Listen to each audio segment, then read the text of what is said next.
she's missing so many teeth. And she always carries a broom, so people think she looks like a strega. No, you shouldn't be afraid. Come on. Who do you think climbs up on your roof on Epiphania? Well, LaBefana. And she leaves footprints, too, because her shoes are all covered with chocolate from cooking sweets all year long. And when she climbs up on your roof, they melt a bit as she goes to your chimney. Not on my house. Well, maybe your roof isn't hot enough. Tell your father to use more firewood.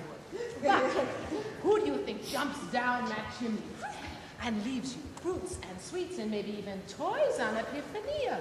And who leaves you a piece of coal if you've been bad? I'm not the only one who saw that.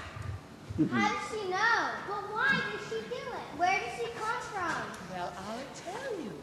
A long time ago, in the dark time of the year, a little baby was born and laid inside a manger. Baby Jesus! Eccolo. And in that very same long ago and far away was Befana.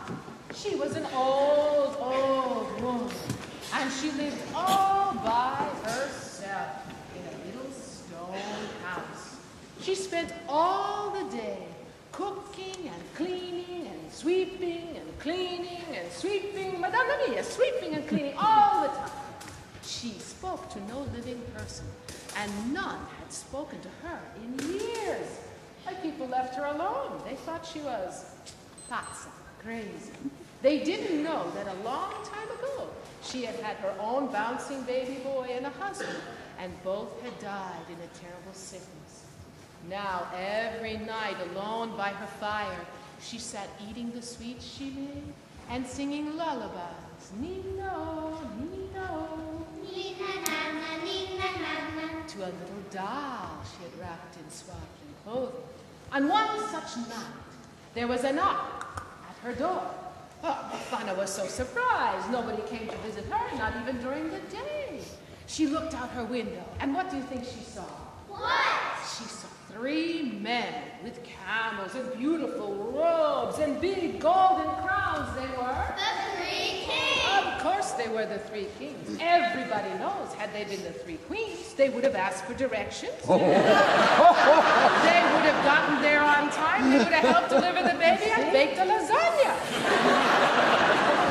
But these 3 kings didn't speak Befana's language.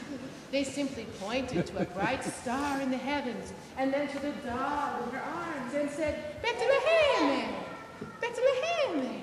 Oh, Befana looked at them and said, I don't know what Bethlehem is, and I don't know why you're here. And you cannot have my doll, so go away. And the 3 kings left. But Befana barely had time to sweep up once again before, what, another knock at her door. She looked out her window, and there was a shepherd with a little baby lamb.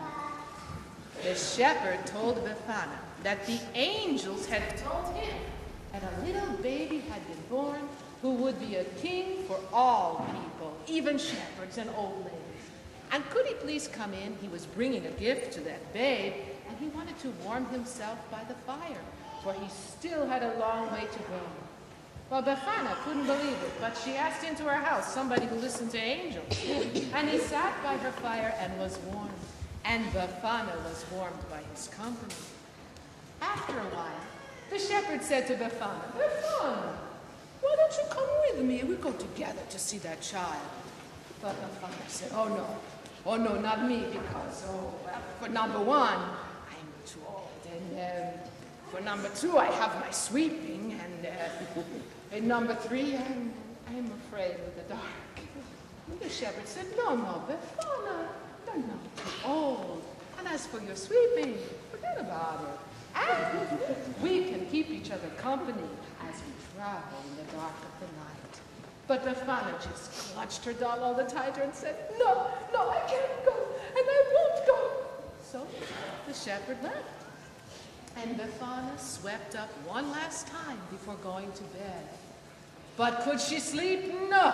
Oh, that star was so bright, and she tossed and she turned, and she tossed and she turned, thinking about that baby. And finally, just before dawn, she decided she would go and see that baby. She put away her doll. She found some toys that had belonged to her own son. These she put in a basket along with sweets and fruits. And then she threw open the door to the dark night. But wait, what about that new mother? Maybe she would need some help cleaning up. So Befana brought her broom too. And then she went out into the dark night looking for the path that the shepherd and the kings had gone on. Oh, but she couldn't find it, so she just started to run. Why, she outran that bright star. She outran the morning until, miracolo, she was flying. She never found that child. But that's why every Epiphany, she goes to every child she can and gives them a gift, for they may be the child she seeks. And to those who need to know it, a lump of coal to remind them to do better. I think you know who I'm talking about here, yes? So will you do as your Zia tells you and be good? Bene, then andiamo.